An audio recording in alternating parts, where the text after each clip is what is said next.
في بعض الحالات كنبغيو غير جزء أو حرف من النص في البايثون.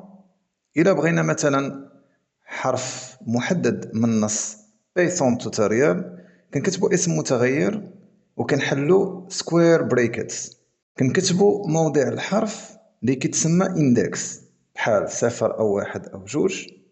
يعني مثلا إلا بغينا هذيك البي من بايثون توتوريال، في هذه الحالة غادي نديرو اندكس 0، حيت في البايثون بحال بزاف ديال اللغات البرمجية الحساب ديال الاندكس كيبدا من 0 وانت غادي ماشي من 1.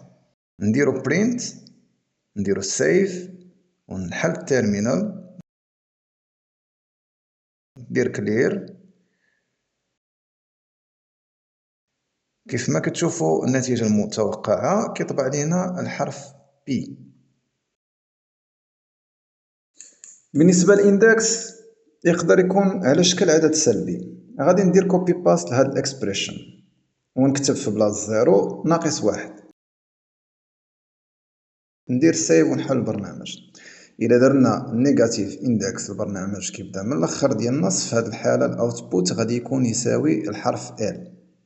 إلا رجعنا ودرنا ناقص 2 غادي يعطينا الحرف أ. نحل البرنامج نشوف.